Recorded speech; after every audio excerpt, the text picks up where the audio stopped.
Hello, जय हिंद, नमस्कार दोस्तों। आप सभी का स्वागत है आपके अपने YouTube channel online GK free classes में। आज के इस क्लास में हम आरआरबी ग्रुप डी एग्जाम 2025 के लिए ऑल सब्जेक्ट के ऊपर दूसरा प्रैक्टिस सेट लेकर आए हैं। और मेरे भाई इस दूसरे प्रैक्टिस सेट के अंदर हमने बहुत ही इंपॉर्टेंट क्वेश्चनों को कवर किया है और ये सभी क्वेश्चन आपके आरआरबी ग्रुप डी एग्जाम 2025 के लिए इम्पोर्टेंट रहेंगे। इसलिए इस दूसरे प्रैक्टिस सेट को आपको कंप्लीट देखना है और इस प्रैक्टिस सेट के एंड में आपको बताना है कि आपके टोटल कितने क्वेश्चन सही होते हैं। और यदि आप हमारे इस यूट्यूब चैनल से पहली बार जुड़े हैं तो इस यूट्यूब चैनल को कर लीजिए सब्सक्राइब और बेल आइकन को प्रेस करना ताकि ऐसी शानदार क्लास का नोटिफिकेशन आपको सबसे पहले देखने को मिले। तो चलिए शुरू करते हैं आज के इस दूसरे प्रैक्टिस सेट को बिना देरी के। पहला प्रश्न है आप सभी के सामने। एक निश्चित कूट भाषा में NICE को MRXV लिखा जाता है और CARS को XZIH लिखा जाता है, तो उसी कूट भाषा में APRT को क्या लिखा जाएगा? मेरे भाई मोस्ट इंपॉर्टेंट प्रश्न है ये, और ये प्रश्न आप सभी के सामने कोडिंग डिकोडिंग से संबंधित प्रश्न दिया गया है। और मेरे भाई आपके रेलवे ग्रुप डी एग्जाम की हर शिफ्ट के अंदर कोडिंग डिकोडिंग से लगभग 3 से 4 प्रश्न पूछे जाते हैं। तो इस टाइप के प्रश्न को आप एग्जाम में देखते ही फटाफट से कैसे सोल्व करेंगे तो वो देखिए आपको जब भी एग्जाम के अंदर कोडिंग डिकोडिंग से संबंधित प्रश्न दिया जाए तो आपको क्या करना है, सबसे पहले आपको यहाँ पर पता करना है कि NICE को यहाँ पर MRXV कैसे लिखा गया है। फिर उसी प्रकार से आपको यहाँ पर पता करना है कि CARS को यहाँ पर XZIH कैसे लिखा गया है। फिर उसी प्रकार से हम यहाँ पर बताएंगे कि APRT को क्या लिखा जाएगा। तो मेरे भाई यहाँ पर ध्यान से देखिए इस प्रश्न को किस प्रकार से सोल्व किया गया है। तो यहाँ पर हम क्या करेंगे, सबसे पहले पता करेंगे कि NICE इससे यहाँ पर MRXV कैसे लिखा गया है। तो मेरे भाई यहाँ पर ध्यान से देखिए, यहाँ पर देखिए N से लिखा गया है M, यानी कि N का अपोजिट लिखा गया है M। उसी प्रकार से देखिए यहाँ पर है N के बाद में I से यहाँ पर लिखा गया है R, यानी कि यहाँ पर लिखा गया है I का अपोजिट है। उसी प्रकार से देखिए I के बाद में है C और C से लिखा गया है X, यानी कि यहाँ पर लिखा गया है C का अपोजिट X। उसी प्रकार से आगे देखिए C के बाद में है E से लिखा गया है V, यानी कि E का अपोजिट लिखा गया है V। यानी कि मेरे भाई यहाँ पर ध्यान से समझिए, यहाँ पर ये जितने भी अल्फाबेट लेटर दिए गए हैं आप सभी के सामने, इन सभी के अपोजिट लेटर यहाँ पर लिखे गए हैं। ठीक है, अब कुछ स्टूडेंट कहेंगे कि सर हमें कैसे पता चलेगा कि ये एक दूसरे के अपोजिट हैं। तो ध्यान से समझिए मेरे भाई, जिन दो अल्फाबेट लेटर की संख्याओं का टोटल योग 27 हो जाए, समझना वो अल्फाबेट लेटर एक दूसरे के अपोजिट या विपरीत हैं। ठीक है, कैसे देखिए, जैसे यहाँ पर देखिए मेरे भाई C है और C का अपोजिट है X, यानी कि C आता है 3 नंबर पर है और X आता है 24 नंबर पर है। 3 और 24 को जोड़ेंगे तो हो जाएगा 27, यानी कि C का अपोजिट होता है X। उसी प्रकार से देखिए C के बाद में है A का अपोजिट है Z, कैसे A आता है 1 नंबर पर, Z आता है 26 नंबर पर है। 1 और 26 मिलकर बन जाएगा 27। ठीक है, उसी प्रकार से देखिए A के बाद में है R से लिखा गया है I, यानी कि R का अपोजिट है I, कैसे R आता है 18 नंबर पर, I आता है 9 नंबर पर है। 18 और 9 मिलकर बन जाएगा 27।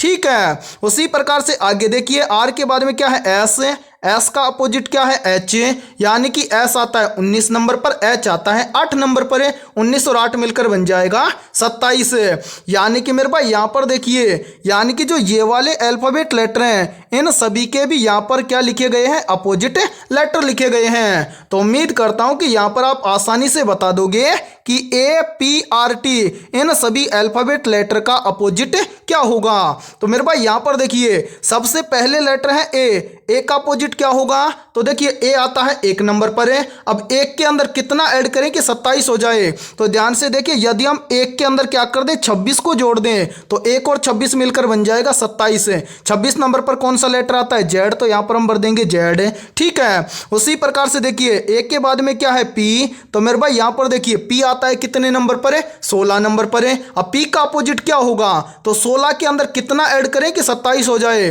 तो मेरे भाई देखिए 16 और 11 मिलकर बन जाएगा कितना? 27 है। अब हमें देखना है कि 11 नंबर पर कौन सा अल्फाबेट लेटर आता है। तो मेरे भाई 11 नंबर पर अल्फाबेट लेटर आता है के, तो यहां पर हम भर देंगे के। उसी प्रकार से देखिए पी के बाद में क्या है? आर है। तो मेरे भाई आर आता है 18 नंबर पर है। ठीक है, अब आर के अंदर कितना ऐड करें कि 27 हो जाए? तो देखिए आर का अपोजिट अपने को ज्ञात करना है। आर आता है 18 नंबर पर है। 18 के अंदर यदि हम क्या कर दें, प्लस 9 कर दें तो 18 और 9 मिलकर बन जाएगा 27 है। और मेरे भाई 9 नंबर पर अल्फाबेट लेटर आता है आई, तो यहां पर हम भर देंगे आई। उसी प्रकार से लास्ट में क्या बच गया? टी। टी आता है कितने नंबर पर? 20 नंबर पर है। टी का अपने को क्या पता करना है? अपोजिट है। टी आता है 20 नंबर पर है। 20 के अंदर कितना ऐड करें कि 27 हो जाए? तो मेरे भाई 20 के अंदर यदि हम क्या कर दें, प्लस 7 कर दें तो 20 और 7 मिलकर बन जाएगा 27 है। 7 नंबर पर कौन सा अल्फाबेट लेटर आता है? तो मेरे भाई 7 नंबर पर अल्फाबेट लेटर आता है जी। यहां पर हम भर देंगे जी। यानी कि मेरे भाई ए पी आर टी, इसका अपोजिट होगा जेड के आई जी। अब हमें देखना है कि ये सभी अल्फाबेट लेटर में किसी ऑप्शन में दिए गए हैं। तो हाँ सर, जेड के आई जी ये सभी अल्फाबेट लेटर में दिए गए हैं ऑप्शन ए के अंदर है। तो पहले प्रश्न के अंदर ऑप्शन ए हो जाएगा सभी का करेक्ट आंसर है। तो उम्मीद करता हूं कि पहला प्रश्न आपको अच्छे से क्लियर हो गया होगा। और जब भी इस टाइप का प्रश्न आपको एग्जाम में दिया जाएगा तो आप फटाफट से सोल्व कर लेंगे। ठीक है, और इसी के साथ में देखिए मेरे भाई आप सभी के लिए बहुत ही इंपॉर्टेंट सूचना है। यदि आप पहली बार के अंदर रेलवे ग्रुप डी एग्जाम 2025 को क्रैक करना चाहते हैं तो हमने आपके रेलवे ग्रुप डी एग्जाम 2025 के लिए जीके, जीएस, साइंस, मैथमेटिक्स और रीजनिंग है, यानी कि ऑल सब्जेक्ट के ऊपर मोस्ट इंपोर्टेंट क्वेश्चंस का मास्टर पीडीएफ सेट तैयार किया है। और जो भी अभ्यर्थी ये कंप्लीट मास्टर पीडीएफ सेट लेना चाहता है वो हमारे इस व्हाट्सएप नंबर पर कांटेक्ट करके ले सकता है। और मेरे भाई इस कंप्लीट मास्टर पीडीएफ सेट की प्राइस हमने रखी है मात्र और मात्र 80 रुपये, यानी कि 80 रुपये की फीस के अंदर आपको रेलवे ग्रुप डी एग्जाम 2025 के लिए ऑल सब्जेक्ट के ऊपर रामबाण क्वेश्चनों का मास्टर पीडीएफ सेट दिया जाएगा। और मेरे भाई मैं आप सभी को एक गारंटी देता हूं, यदि आप एग्जाम से पहले इस कंप्लीट मास्टर पीडीएफ सेट को अच्छे से तैयार कर लेते हैं तो आप पहली बार के अंदर रेलवे ग्रुप डी एग्जाम को क्रैक कर जाएंगे। ठीक है, तो चलिए फिर अगला प्रश्न देखते हैं। दूसरा प्रश्न है आप सभी के सामने। उस विकल्प का चयन करें जिसका 5वीं संख्या से वही संबंध है जो दूसरी संख्या का पहली संख्या से है और चौथी संख्या का तीसरी संख्या से है। यानी कि दूसरा प्रश्न आप सभी के सामने नंबर एनालॉजी से संबंधित प्रश्न दिया गया है। और मेरे भाई आपसे पूछा गया है कि इस प्रश्न चिन्ह के स्थान पर कौन सी संख्या आएगी। तो इस टाइप के प्रश्न को आप एग्जाम में देखते हैं फटाफट से कैसे सोल्व करेंगे तो वो देखिए आपको जब भी एग्जाम के अंदर नंबर एनालॉजी से संबंधित प्रश्न दिया जाए तो आपको क्या करना है, सबसे पहले आपको यहाँ पर पता करना है कि यहाँ पर 43 से यहाँ पर 35 कैसे बना है। उसी प्रकार से आपको यहाँ पर पता करना है कि 29 से यहाँ पर 55 कैसे बना है। यानी कि मेरे भाई जिस प्रकार से 43 से यहाँ पर 35 है और 29 से यहाँ पर 55 जिस प्रकार से बना है उसी प्रकार से फिर हम यहाँ पर बताएंगे कि 33 से इस प्रश्न चिन्ह के स्थान पर कौन सी संख्या आएगी। तो यहाँ पर ध्यान से देखिए इस प्रश्न को किस प्रकार से सोल्व किया गया है। एक बार इन सभी को यहाँ से हटा देते हैं ताकि आपको समझने में कोई भी प्रॉब्लम ना आए। मेरे भाई यहाँ पर ध्यान से समझिए, यहाँ पर देखिए मेरे भाई 43 से यहाँ पर 35 कैसे बनाया गया है। तो 43 से 35 बनाने के लिए क्या किया गया है, सबसे पहले मेरे भाई 43 की दोनों संख्याओं को आपस में जोड़ा गया है। तो यहाँ पर देखिए 43 की दोनों संख्याओं को आपस में जोड़ेंगे तो 4 और 3 मिलकर बन जाएगा कितना, तो 4 और 3 मिलकर बन जाएगा 7। अब 7 से 35 कैसे बनेगा, तो मेरे भाई यहाँ पर इस 7 से 35 बनाने के लिए 7 का क्या किया गया है, 5 गुना। तो यहाँ पर बन जाएगा 7 पंजे 35। और मेरे भाई ध्यान से देखिए 35 यहाँ पर आप सभी के सामने दिया गया है। अब मेरे भाई इसी प्रकार से हम क्या करेंगे, यहाँ पर पता करेंगे कि 29 से यहाँ पर 55 इसी प्रकार से बना है क्या। तो मेरे भाई 29 से यहाँ पर 55 बनाने के लिए क्या करेंगे, सबसे पहले तो 29 की दोनों संख्याओं को आपस में जोड़ लेंगे। तो यहाँ पर देखिए 29 की दोनों संख्याओं को आपस में जोड़ेंगे तो 2 और 9 मिलकर बन जाएगा 11। और मेरे भाई 11 से 55 कैसे बनेगा, तो यहाँ पर भी देखिए यदि हम इस 11 का क्या कर दें, 5 गुना कर दें तो यहाँ पर बन जाएगा 11 5 55। और ध्यान से देखिए मेरे भाई 55 यहाँ पर आप सभी के सामने दिया भी गया है। तो उम्मीद करता हूँ कि यहाँ पर आप आसानी से बता दोगे कि 33 से इस प्रश्न चिन्ह के स्थान पर कौन सी संख्या आएगी। तो मेरे भाई ध्यान से देखिए 33 से इस प्रश्न चिन्ह की वैल्यू निकालने के लिए हम क्या करेंगे, सभी की तरह सबसे पहले तो 33 की दोनों संख्याओं को आपस में जोड़ लेंगे। तो यहाँ पर देखिए 33 की दोनों संख्याओं को आपस में जोड़ेंगे तो 3 और 3 मिलकर बन जाएगा 6। और सभी का 5 गुना किया गया है तो इस 6 का भी हम क्या कर देंगे, 5 गुना कर देंगे। तो यहाँ पर देखिए 6 का 5 गुना कितना हो जाएगा, तो यहाँ पर हो जाएगा 6 पंजे 30। यानी कि मेरे भाई इस प्रश्न चिन्ह के स्थान पर संख्या भरी जाएगी 30। अब हमें देखना है कि संख्या 30 किसी ऑप्शन में है। तो आंसर है संख्या 30 हमें दी गई है ऑप्शन सी के अंदर है।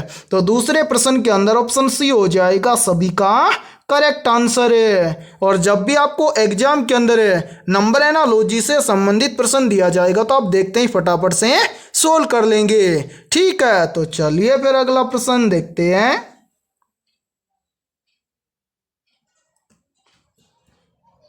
तीसरा प्रश्न है आप सभी के सामने, नीचे दी गई श्रृंखला श्रेणी में प्रश्नवाचक चिन्ह के स्थान पर कौन सी संख्या आएगी। यानी कि तीसरा प्रश्न आप सभी के सामने सीरीज से संबंधित प्रश्न दिया गया है और आपसे पूछा गया है कि इस सीरीज में इस प्रश्नवाचक चिन्ह के स्थान पर कौन सी संख्या आएगी।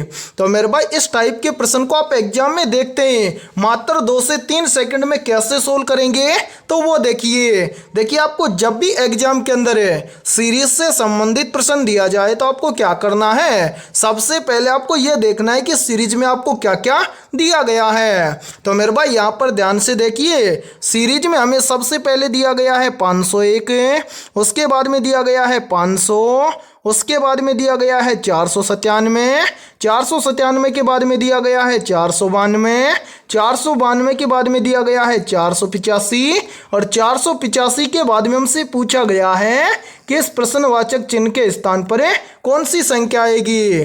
तो मेरे भाई यहाँ पर ध्यान से देखिए इस सीरीज को किस प्रकार से सोल्व किया गया है। यहाँ पर देखिए सीरीज में सबसे पहले दिया गया है 501, 501 के बाद में दिया गया है 500, तो 501 से 500 कैसे बनेगा। तो यहाँ पर ध्यान से देखिए यदि हम 501 में से क्या कर दें, 1 को माइनस कर दें तो यहाँ पर बच जाएगा 500। फिर देखिए 500 से कितना बन रहा है 497, तो 500 से 497 कैसे बनेगा। मेरे भाई यहाँ पर देखिए यदि हम 500 में से क्या कर दें, 3 को माइनस कर दें तो यहाँ पर बच जाएगा कितना 497। फिर देखिए 497 से कितना बन रहा है 492, तो 497 से 492 कैसे बनेगा। मेरे भाई यहाँ पर देखिए यदि हम 497 में से क्या कर दें, -5 कर दें तो यहाँ पर कितना बच जाएगा 492। फिर देखिए 492 से कितना बन रहा है 485, तो 492 से 485 कैसे बनेगा। तो मेरे भाई यहाँ पर भी ध्यान से देखिए यदि हम 492 में से क्या कर दें, -7 कर दें तो यहाँ पर बच जाएगा 485। अब इसी प्रकार से हमसे पूछा गया है कि 485 से इस प्रश्नवाचक चिन्ह के स्थान पर कौन सी संख्या आएगी। तो मेरे भाई प्रश्न चिन्ह के स्थान पर आने वाली संख्या को ज्ञात करने से पहले नीचे जितनी भी संख्याएं आई है इन सभी संख्याओं को ध्यान से देखिए और पता लगाइए कि यहाँ पर क्या हुआ है। तो मेरे भाई यहाँ पर देखिए सबसे पहले क्या हुआ -1, उसके बाद में क्या हुआ -3, उसके बाद में क्या हुआ -5, उसके बाद में क्या हुआ -7, यानी कि सभी में क्या हो रहा है माइनस हो रहा है। तो आगे भी क्या होगा माइनस होगा, लेकिन कितना माइनस होगा? तो मेरे भाई यहाँ पर देखिए ध्यान से, यहाँ पर देखिए 1 से 3 यानी कि 1 के अंदर +2 कर देंगे तो बन जाएगा 3। फिर देखिए 3 से कितना बन रहा है 5, तो 3 में भी +2 कर देंगे तो बन जाएगा 5। फिर देखिए 5 से कितना बन रहा है 7, तो 5 में भी +2 कर देंगे तो बन जाएगा 7, यानी कि सभी में +2 किया है। तो 7 से अगली संख्या निकालने के लिए 7 में भी क्या कर देंगे +2 कर देंगे। तो मेरे भाई 7 और 2 मिलकर बन जाएगा 9, यानी कि 7 के बाद में क्या माइनस होगा -9। ठीक है, यानी कि यदि हम 485 में से क्या कर दें -9 कर दें तो प्रश्न चिन्ह की वैल्यू हमें ज्ञात हो जाएगी। तो मेरे भाई यहाँ पर ध्यान से देखिए, यहाँ पर हमें क्या करना है 485 में से -9। तो यहाँ पर ध्यान से देखिए 485 में से -9 करेंगे तो यहाँ पर बच जाएगा 476, यानी कि इस प्रश्न चिन्ह के स्थान पर संख्या भरी जाएगी 476। अब हमें देखना है कि संख्या 476 किसी ऑप्शन में दी गई है। तो हाँ सर, संख्या 476 में दी गई है, ऑप्शन है सी के अंदर है। तो तीसरे प्रश्न के अंदर ऑप्शन सी हो जाएगा सभी का करेक्ट आंसर है। और जब भी आपको एग्जाम के अंदर सीरीज से संबंधित प्रश्न दिया जाएगा तो आप फटाफट से सोल्व भी कर लेंगे। ठीक है, तो चलिए फिर अगला प्रश्न देखते हैं। चौथा प्रश्न है आप सभी के सामने, यदि k का अर्थ घटाना है, l का अर्थ भाग है, m का अर्थ जोड़ है और d का अर्थ गुणा है तो नीचे दी गई समीकरण का मान ज्ञात करें। यानी कि ये चौथा प्रश्न आप सभी के सामने गणितीय संक्रियाओं से संबंधित प्रश्न दिया गया है और आपसे पूछा गया है कि यदि हम इस प्रश्न के अकॉर्डिंग इस समीकरण को सोल्व करेंगे तो इस समीकरण का मान क्या आएगा। तो मेरे भाई इस टाइप के प्रश्न को आप एग्जाम में देखते हैं कुछ ही सेकंडों में कैसे सोल्व कर देंगे, तो वो देखिए मेरे भाई यहाँ पर देखिए ध्यान से, यहाँ पर क्या बोला गया है, प्रश्न में आपको स्पष्ट बोला गया है कि k का अर्थ है घटाना। तो समीकरण के अंदर हम k के स्थान पर क्या कर देंगे माइनस कर देंगे। फिर देखिए आगे बोला गया है कि l का अर्थ है भाग, तो l के स्थान पर हम क्या कर देंगे भाग कर देंगे। इसी प्रकार से मेरे भाई आगे देखिए, आगे बोला गया है कि m का अर्थ है जोड़, m के स्थान पर हम क्या करेंगे m के स्थान पर कर देंगे जोड़। और लास्ट में बोला गया है कि d का अर्थ है गुणा, तो d के स्थान पर क्या कर देंगे गुणा कर देंगे। अब यहाँ पर देखिए हम बनाएंगे नया समीकरण मेरे भाई ध्यान से देखिए, सबसे पहले 40 है, 40 के बाद में क्या है l का अर्थ क्या है भाग, तो यहाँ पर हम कर देंगे भाग। ठीक है, फिर क्या है यहाँ पर है 5 लिखेंगे 5, 5 के बाद में क्या है k का अर्थ है माइनस, फिर क्या है 15 यहाँ पर लिख देंगे 15, उसके बाद में क्या है m का अर्थ क्या है जोड़, तो यहाँ पर हम कर देंगे जोड़ यानी कि प्लस, उसके बाद में क्या है 2 तो यहाँ पर लिख देंगे 2, फिर क्या है मेरे भाई d का अर्थ क्या है गुणा, तो यहाँ पर कर देंगे गुणा और लास्ट में क्या है 9। ये बन गया नया समीकरण। अब इस समीकरण को सोल्व करके इसका मान हमें ज्ञात करना है। तो समीकरण के अंदर हम क्या करेंगे, सबसे पहले भाग को सोल्व करेंगे। तो मेरे भाई यहाँ पर देखिए, यानी कि हम क्या करेंगे 5 का भाग देंगे 40 में, तो यहाँ पर चला जाएगा 8 पंजे 40। ठीक है, उसके बाद में क्या है माइनस, फिर क्या है 15। ठीक है, उसके बाद में क्या है प्लस, भाग करने के बाद में क्या करेंगे गुणा करेंगे, तो 9 और 2 का आपस में गुणा करेंगे तो यहाँ पर बन जाएगा 9 दूना के 18। अब मेरे भाई यहाँ पर हम क्या करेंगे प्लस प्लस को आपस में ऐड कर लेंगे और माइनस को घटा देंगे। तो प्लस का 8 है और प्लस का 18 है, तो मेरे भाई 8 और 18 मिलकर बन जाएगा कितना 26। ठीक है, और यहाँ पर कितना है माइनस का 15, तो यहाँ पर हम क्या कर देंगे 26 में से -15 कर देंगे। तो 26 में से 15 चला जाएगा तो कितना बचेगा, तो मेरे भाई 26 में से 15 चला जाएगा तो यहाँ पर बचेगा 11। अब हमें देखना है कि 11 किसी ऑप्शन में है, तो आंसर 11 में दिया गया है ऑप्शन ए के अंदर है। तो चौथे प्रश्न के अंदर ऑप्शन ए हो जाएगा सभी का करेक्ट आंसर है। तो उम्मीद करता हूं कि जब भी आपको एग्जाम के अंदर गणितीय संक्रियाओं से संबंधित प्रश्न दिया जाएगा तो आप फटाफट से सोल्व कर लेंगे। ठीक है, तो चलिए फिर अगला प्रश्न देखते हैं। पांचवा प्रश्न है आप सभी के सामने। एक ही पासे की दो स्थितियां दिखाई गई हैं। संख्या 4 के विपरीत फलक पर कौन सी संख्या होगी। यानी कि पांचवा प्रश्न आप सभी के सामने डाइस से संबंधित प्रश्न दिया गया है और आपसे पूछा गया है कि संख्या 4 के विपरीत फलक पर कौन सी संख्या होगी। तो मेरे भाई इस टाइप के प्रश्न को आप एग्जाम में देखते हैं मात्र 2 से 3 सेकंड में कैसे सोल्व करेंगे। तो वो देखिए आपको जब भी एग्जाम के अंदर डाइस से संबंधित प्रश्न दिया जाए तो आपको क्या करना है, सबसे पहले आपको क्या करना है, डाइस के अंदर देखना है कॉमन संख्या। जैसे यहाँ पर देखिए हमारे सामने 2 डाइस दिए गए हैं और यहाँ पर देखिए पहले डाइस के अंदर हमें यहाँ पर दिख रहा है 1, उसी प्रकार से देखिए दूसरे डाइस के अंदर भी हमें यहाँ पर दिख रहा है 1। क्या 1 के अलावा कोई अन्य संख्या दिख रही है सेम जैसी? तो नहीं सर, यहाँ पर हमें एक जैसी संख्या केवल 1 दिख रही है, यानी कि कॉमन संख्या है 1। तो यहाँ पर देखिए मेरे भाई सबसे पहले हम दोनों के लिए लिखेंगे 1 क्या है, यानी कि एक संख्या क्या है, कॉमन है। अब दोनों डाइस के अंदर हम चलेंगे क्लॉकवाइज, यानी कि हम चलेंगे सबसे पहले डाइस के अंदर क्लॉकवाइज। तो यहाँ पर देखिए कॉमन है 1 से आगे चलेंगे तो कितना है 5। तो यहाँ पर देखिए 1 से आगे हम लिखेंगे 5। इसी प्रकार से देखिए 5 के जस्ट आगे कितना है 3। तो यहाँ पर देखिए 5 के आगे हम लिखेंगे 3। इसी प्रकार से देखिए दूसरे डाइस में कॉमन क्या था 1 हमने लिख दिया। उसी प्रकार से क्या करेंगे क्लॉकवाइज चलेंगे तो 1 के बाद में कितना है 4। तो मेरे भाई इसमें भी हम लिखेंगे 1 के बाद में 4। फिर देखिए 4 के बाद में कितना है 2। तो यहाँ पर हम लिखेंगे 4 के बाद में 2। अब यहाँ पर ध्यान से समझना मेरे भाई, यहाँ पर देखिए ये दोनों संख्याएं एक दूसरे के क्या है विपरीत हैं। उसी प्रकार से ये दोनों संख्याएं भी एक दूसरे के विपरीत हैं। क्या यहाँ पर 1 और 1 ये एक दूसरे के विपरीत होंगे? नहीं। क्यों? क्योंकि मेरे भाई समान संख्या एक दूसरे के विपरीत नहीं होती है, यानी कि कभी भी 1 के विपरीत 1 नहीं होगा, 2 के विपरीत 2 नहीं होगा और 3 के विपरीत 3 नहीं होगा। ठीक है, तो क्या होगा फिर 1 के विपरीत? तो मेरे भाई 1 से 6 तक की संख्याएं दी गई हैं, तो यहाँ पर सभी संख्या 6 नहीं है, तो यहाँ पर देखिए 1 के विपरीत हो जाएगा 6। लेकिन हमसे क्या पूछा गया है मेरे भाई, यहाँ पर ध्यान से देखिए, हमसे पूछा गया है कि संख्या 4 के विपरीत फलक पर कौन सी संख्या होगी। तो यहाँ पर ध्यान से देखिए 4 के विपरीत कौन सी संख्या दिख रही है, यानी कि ये एक दूसरे के विपरीत है, तो 4 के विपरीत फलक पर संख्या होगी 5। अब हमें देखना है कि 5 किसी ऑप्शन में है, तो हाँ सर 5 हमें दिया गया है ऑप्शन सी के अंदर है। तो मेरे भाई 5वें प्रश्न के अंदर ऑप्शन सी हो जाएगा सभी का करेक्ट आंसर है। तो उम्मीद करता हूं कि जब भी आपको एग्जाम के अंदर डाइस से संबंधित प्रश्न दिया जाएगा तो आप फटाफट से सोल्व कर लेंगे।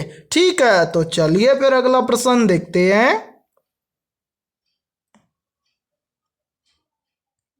छठा प्रश्न है आप सभी के सामने। मानव शरीर में कौन सा अंग रक्त बैंक या ब्लड बैंक कहलाता है। तो यहाँ पर देखिए इन चारों में से करेक्ट आंसर हो जाएगा सभी का ऑप्शन है सी, यानी कि मानव शरीर का पलिया अंग रक्त बैंक या ब्लड बैंक कहलाता है। तो छठे प्रश्न के अंदर करेक्ट आंसर हो जाएगा सभी का ऑप्शन है सी। और मेरे भाई यहाँ पर देखिए यहीं से क्वेश्चन और बनता है और ये क्वेश्चन भी काफी बार एग्जाम के अंदर रिपीट होता है। प्रश्न पूछा जाता है कि मानव शरीर की सबसे बड़ी ग्रंथि कौन सी है। तो यहाँ पर देखिए मानव शरीर की सबसे बड़ी ग्रंथि है यकृत ग्रंथि। ठीक है, तो चलिए फिर अगला प्रश्न देखते हैं। 7वां प्रश्न है आप सभी के सामने। गांधी इरविन समझौता किस वर्ष हुआ था। मेरे भाई मोस्ट इंपोर्टेंट प्रश्न है ये, तो जल्दी से बताइए इन चारों में से करेक्ट आंसर क्या होगा। आपसे पूछा गया है कि गांधी इरविन समझौता किस वर्ष हुआ था। तो यहाँ पर देखिए इन चारों में से करेक्ट आंसर हो जाएगा सभी का ऑप्शन है सी, यानी कि गांधी इरविन समझौता हुआ था वर्ष 1931 में। तो 7वें प्रश्न के अंदर करेक्ट आंसर हो जाएगा सभी का ऑप्शन है सी। और मेरे भाई यदि आपको किसी भी क्वेश्चन के अंदर कोई भी डाउट हो तो उस क्वेश्चन के बारे में आप कमेंट सेक्शन के अंदर पूछ सकते हैं। और इस क्लास के अंदर आपको एंड तक बने रहना है, क्योंकि इस क्लास के अंदर हमने बहुत ही शानदार क्वेश्चनों को कवर किया है। ठीक है, तो चलिए फिर अगला प्रश्न देखते हैं। आठवां प्रश्न है आप सभी के सामने। किस उपकरण का उपयोग वायुमंडलीय दाब को मापने के लिए किया जाता है? ऑप्शन ए है हाइड्रोमीटर का, ऑप्शन बी है बैरोमीटर का, ऑप्शन सी है लैक्टोमीटर का और ऑप्शन डी है थर्मामीटर का। तो जल्दी से बताइए इन चारों में से करेक्ट आंसर क्या होगा। आपसे पूछा गया है कि वायुमंडलीय दाब को मापने के लिए किस उपकरण का उपयोग किया जाता है।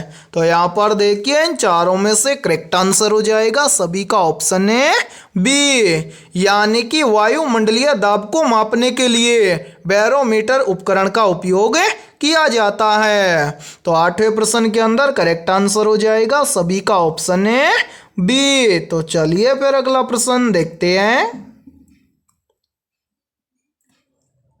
नौवां प्रश्न है आप सभी के सामने। निम्नलिखित में से कौन सा अम्ल नीले लिटमस पत्र को लाल कर देता है? मेरे भाई मोस्ट इंपोर्टेंट प्रश्न है ये, और इस प्रश्न पर आप स्टार जरूर लगा लेना क्योंकि ये प्रश्न इस बार एग्जाम के अंदर पूछा जा सकता है। प्रश्न पूछा जा सकता है कि निम्नलिखित में से कौन सा अम्ल नीले लिटमस को लाल कर देता है। तो यहाँ पर देखिए इन चारों में से करेक्ट आंसर हो जाएगा सभी का ऑप्शन है डी, यानी कि मेरे भाई ये उपरोक्त सभी जो अम्ल हैं ये नीले लिटमस पत्र को लाल कर देते हैं। या फिर हम बोल सकते हैं कि एसिटिक अम्ल, सल्फ्यूरिक अम्ल और नाइट्रिक अम्ल ये सभी अम्ल नीले लिटमस को लाल कर देते हैं। ठीक है, तो नौवें प्रश्न के अंदर करेक्ट आंसर हो जाएगा सभी का ऑप्शन है डी। तो चलिए फिर अगला प्रश्न देखते हैं। 10वां प्रश्न है आप सभी के सामने। सिंधु घाटी सभ्यता का कौन सा स्थल अपनी जल निकासी प्रणाली के लिए प्रसिद्ध है? ऑप्शन ए है हड़प्पा, ऑप्शन बी है मोहनजोदड़ो, ऑप्शन सी है लोथल और ऑप्शन डी है कालीबंगा। तो जल्दी से बताइए इन चारों में से करेक्ट आंसर क्या होगा। आपसे पूछा गया है कि सिंधु घाटी सभ्यता का कौन सा स्थल अपनी जल निकासी प्रणाली के लिए प्रसिद्ध है। और मेरे भाई ये प्रश्न आरआरबी ग्रुप डी एग्जाम 2022 के अंदर पूछा गया प्रश्न है। तो यहाँ पर देखिए इन चारों में से करेक्ट आंसर हो जाएगा सभी का ऑप्शन है बी, यानी कि सिंधु घाटी सभ्यता का मोहनजोदड़ो स्थल अपनी जल निकासी प्रणाली के लिए प्रसिद्ध है।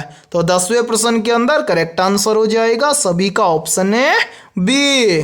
और मेरे भाई यहाँ पर देखिए यदि ये क्लास आपको पसंद आ रही है तो जल्दी से एक बार इस क्लास को आप लाइक कर दीजिए, और यदि आप हमारे इस YouTube चैनल से पहली बार जुड़े हैं तो इस YouTube चैनल को कर लीजिए सब्सक्राइब और बेल आइकन को प्रेस करना ताकि ऐसी शानदार क्लास का नोटिफिकेशन आपको सबसे पहले देखने को मिले। ठीक है, तो चलिए फिर अगला प्रश्न देखते हैं। 11वां प्रश्न है आप सभी के सामने। निम्नलिखित में से हीटर की कोयल किस धातु की बनी होती है? ऑप्शन ए है तांबा धातु की, ऑप्शन बी है नाइक्रोम धातु की, ऑप्शन सी है एल्यूमिनियम धातु की और ऑप्शन डी है लोहा धातु की।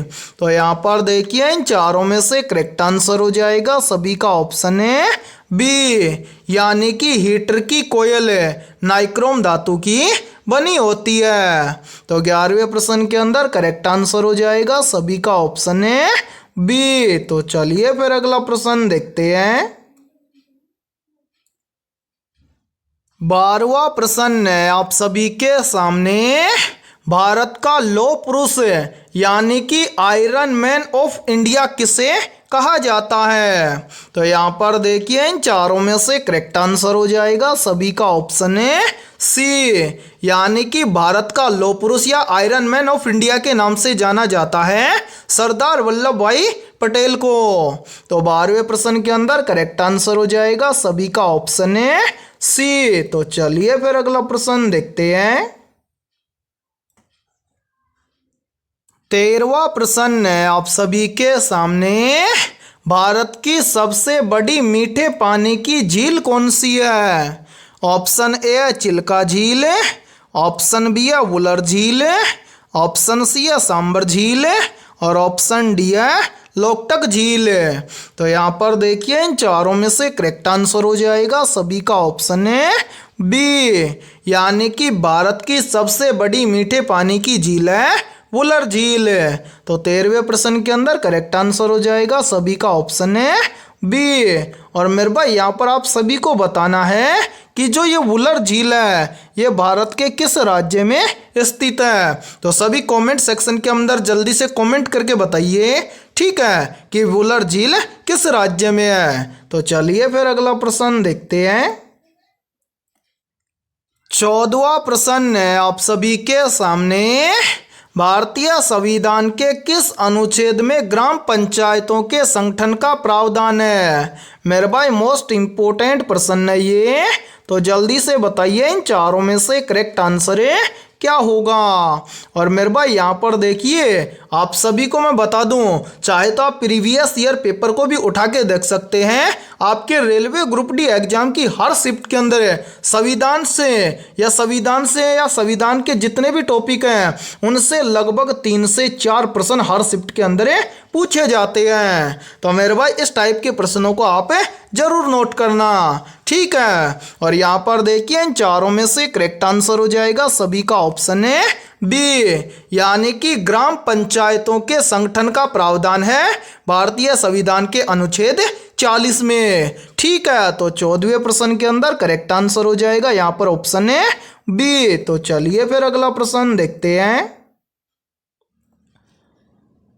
15वां प्रश्न है आप सभी के सामने। निम्नलिखित में से कौन सी नदी बंगाल का शोक कहलाती है? या फिर देखिए इसी प्रश्न को एग्जाम के अंदर ऐसे भी पूछ लिया जाता है कि बंगाल का शोक किस नदी को कहा जाता है। तो यहाँ पर देखिए इन चारों में से करेक्ट आंसर हो जाएगा सभी का ऑप्शन है बी, यानी कि मेरे भाई दामोदर नदी को बंगाल का शोक कहा जाता है। तो 15वें प्रश्न के अंदर करेक्ट आंसर हो जाएगा सभी का ऑप्शन है बी। और यहाँ पर देखिए यहीं से एक क्वेश्चन और बनता है और ये क्वेश्चन भी काफी बार एग्जाम के अंदर रिपीट होता है। प्रश्न पूछा जाता है कि भारत की सबसे चौड़ी नदी कौन सी है? तो मेरे भाई देखिए भारत की सबसे चौड़ी नदी है ब्रह्मपुत्र नदी, ठीक है। और भारत की सबसे लंबी नदी है गंगा नदी, ठीक है। और गंगा नदी की लंबाई कितनी है ये आप सभी कमेंट सेक्शन के अंदर कमेंट करके बताइए, ठीक है। तो चलिए फिर अगला प्रश्न देखते हैं। 16वां प्रश्न है आप सभी के सामने। निम्नलिखित में से कौन सा तत्व आवर्त सारणी में सबसे पहले खोजा गया था? ऑप्शन ए है हाइड्रोजन तत्व, ऑप्शन बी है ऑक्सीजन तत्व, ऑप्शन सी है नाइट्रोजन तत्व और ऑप्शन डी है फास्फोरस तत्व।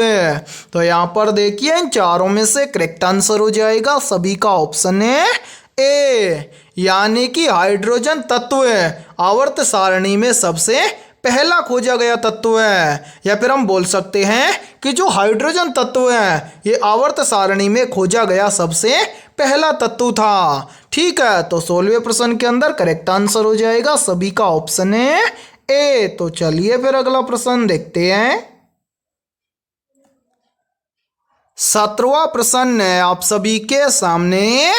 प्रसिद्ध सांची स्तूप का निर्माण मूल रूप से किस मौर्य शासक ने करवाया था? ऑप्शन ए चंद्रगुप्त मौर्य ने, ऑप्शन बी है बिंदुसार ने, ऑप्शन सी है अशोक ने और ऑप्शन डी है इनमें से कोई नहीं। तो जल्दी से बताइए इन चारों में से करेक्ट आंसर क्या होगा। और मेरे भाई देखिए ये प्रश्न आरआरबी ग्रुप डी एग्जाम 2018 में भी पूछा गया है और यही प्रश्न आरआरबी ग्रुप डी एग्जाम 2022 के अंदर भी पूछा गया है, ठीक है। और 90% स्टूडेंट इस प्रश्न के अंदर आंसर देते हैं चंद्रगुप्त मौर्य, जो कि मेरे भाई आपका क्या हो जाएगा गलत आंसर है। यानी कि प्रसिद्ध सांची स्तूप का निर्माण चंद्रगुप्त मौर्य ने नहीं करवाया था। किसने करवाया था? तो ये करवाया था अशोक ने, यानी कि प्रसिद्ध सांची स्तूप का निर्माण मूल रूप से मौर्य शासक अशोक ने करवाया था। ठीक है, तो 17वें प्रश्न के अंदर करेक्ट आंसर हो जाएगा सभी का ऑप्शन है सी। तो चलिए फिर अगला प्रश्न देखते हैं। 18वां प्रश्न है आप सभी के सामने, पौधों में भोजन का संवहन किसके द्वारा होता है? या फिर देखिए इसी प्रश्न को एग्जाम के अंदर घुमाकर ऐसे भी पूछ लिया जाता है कि पौधों में भोजन का परिवहन किस ऊतक के द्वारा होता है? तो यहाँ पर देखिए इन चारों में से करेक्ट आंसर हो जाएगा सभी का ऑप्शन है बी, यानी कि पौधों में भोजन का संवहन फ्लोएम ऊतक के द्वारा होता है। तो 18वें प्रश्न के अंदर करेक्ट आंसर हो जाएगा सभी का ऑप्शन है बी। और मेरे भाई यहाँ पर देखिए यहीं से क्वेश्चन और बनता है और ये क्वेश्चन भी काफी बार एग्जाम के अंदर पूछा जाता है। प्रश्न पूछा जाता है कि पौधों में जल का संवहन किस ऊतक के द्वारा होता है? तो मेरे भाई याद रखना, पौधों में जल का संवहन होता है जाइलम ऊतक के द्वारा। ठीक है, और यहाँ पर देखिए आप सभी के लिए बहुत ही इंपॉर्टेंट सूचना है मेरे भाई, आपका रेलवे ग्रुप डी का एग्जाम 17 नवंबर से स्टार्ट होने वाला है और आपके एग्जाम के मात्र 60 से 65 दिन शेष बचे हुए हैं। और यदि आप 60 से 65 दिन के बीच में अपनी कंप्लीट तैयारी को आप मजबूत बनाना चाहते हैं तो मेरे भाई हमने आपके रेलवे ग्रुप डी एग्जाम 2025 के लिए ऑल सब्जेक्ट के ऊपर रामबाण क्वेश्चनों का मास्टर पीडीएफ सेट तैयार किया है। और इस मास्टर पीडीएफ सेट के हमने क्या क्या तैयार किया है तो देखिए मेरे भाई, जो आपको ये मास्टर पीडीएफ सेट दिया जाएगा, इस मास्टर पीडीएफ सेट के अंदर आपको लगभग मोस्ट इंपोर्टेंट क्वेश्चन 15,000 प्लस मिलेंगे जीके, जीएस और साइंस के। ठीक है, इसी के साथ में आपको लगभग 5,000 प्लस क्वेश्चन मिलेंगे कंप्यूटर और करंट अफेयर्स के। और मेरे भाई इन्हीं के साथ में आपको लगभग 5,000 प्लस क्वेश्चन मिलेंगे किसके, यानी कि 5,000 क्वेश्चन आपको मिलेंगे मैथमेटिक्स और रीजनिंग के। सभी क्वेश्चन मेरे भाई आपको फुल सॉल्यूशन के साथ में मिलने वाले हैं। और यदि आप इन कंप्लीट क्वेश्चनों को अच्छे से तैयार कर लेते हैं या फिर इन 60 से 65 दिन के बीच में यदि आप सरसरी निगाहों से भी इन क्वेश्चनों को देख लेते हैं तो मेरे भाई मैं आप सभी को एक गारंटी देता हूं कि आप रेलवे ग्रुप डी के अंदर अच्छा स्कोर कवर कर जाएंगे। अब ये मास्टर पीडीएफ सेट आपको कहां पर मिलेगा तो यहां पर देखिए ये हमारा व्हाट्सएप नंबर है, इस व्हाट्सएप नंबर पर आपको ये कंप्लीट मास्टर पीडीएफ सेट देखने को मिल जाएगा। व्हाट्सएप नंबर है 7374826893। ये हमारा व्हाट्सएप नंबर है। इस व्हाट्सएप नंबर पर आप कांटेक्ट करके कंप्लीट इस मास्टर पीडीएफ सेट को ले सकते हैं। और मेरे भाई इस कंप्लीट मास्टर पीडीएफ सेट की प्राइस हमने रखी है मात्र और मात्र 80 रुपये, यानी कि मात्र 80 रुपये की फीस के अंदर आपको ऑल सब्जेक्ट के ऊपर फुल सॉल्यूशन के साथ में रामबाण क्वेश्चनों का मास्टर पीडीएफ सेट दिया जाएगा। ठीक है, और मैं आप सभी को एक गारंटी देता हूं कि इन सभी क्वेश्चनों को यदि आप अच्छे से तैयार कर लेते हैं और एग्जाम के अंदर यदि इनमें से एक भी क्वेश्चन नहीं आता है तो मेरे भाई जो फीस आप यहां पर दोगे इसका मैं आपको 10 गुना वापस कर दूंगा। ठीक है, तो चलिए फिर अगला प्रश्न देखते हैं। 19वां प्रश्न है आप सभी के सामने, निम्न में से रॉकेट किस सिद्धांत पर कार्य करता है?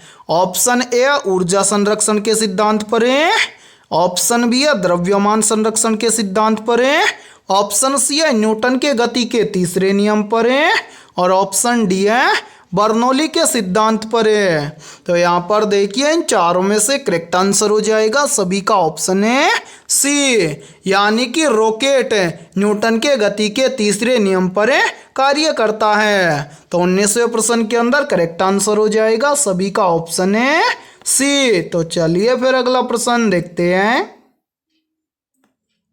20वां प्रश्न है आप सभी के सामने, भारतीय संविधान का कौन सा अनुच्छेद अस्पृश्यता का अंत से संबंधित है? तो यहाँ पर देखिए इन चारों में से करेक्ट आंसर हो जाएगा सभी का ऑप्शन है सी यानी कि भारतीय संविधान का अनुच्छेद 17 अस्पृश्यता का अंत से संबंधित है। तो 20वें प्रश्न के अंदर करेक्ट आंसर हो जाएगा सभी का ऑप्शन है सी। तो मेरे भाई आज की इस क्लास के अंदर इतना ही। यदि ये क्लास आपको पसंद आई है तो जल्दी से एक बार इस क्लास को आप लाइक कर दीजिए, और यदि आप हमारे इस YouTube चैनल से पहली बार जुड़े हैं तो इस YouTube चैनल को कर लीजिए सब्सक्राइब और बेल आइकन को प्रेस करना, ताकि ऐसी शानदार क्लास का नोटिफिकेशन आपको सबसे पहले देखने को मिले। तो फिर मिलते हैं ऐसे ही बेहतरीन क्वेश्चनों के साथ सुबह 7 बजे।